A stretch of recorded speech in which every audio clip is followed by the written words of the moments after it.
So this is my personal review of the Greenworks 40 volt max lawnmower. It's the 16-inch 2-in-1 Greenworks electric lawnmower. So it's battery operated. And the unboxing is absolutely wonderful. UPS delivered the box. It was kind of heavy, yes, but it wasn't so heavy that I couldn't do it. I'm a little bit older.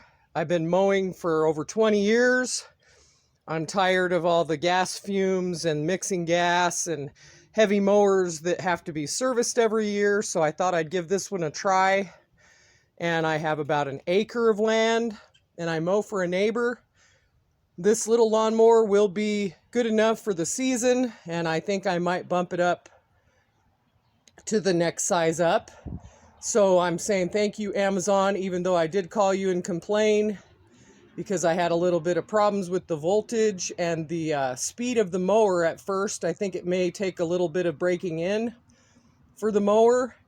The batteries are interchangeable. I bought other Greenworks products. I've had multiple Greenworks mowers. I had an electric one last year that was plug-in. That thing was awesome, by the way. It was a little bit small, but it worked when my other mower broke down. So if you guys are looking for an inexpensive mower that charges up quickly, it runs for about 45 minutes or so. It mows my 1 acre parcel of land like a dream. Thanks for watching, and Amazon got a thumbs up this time.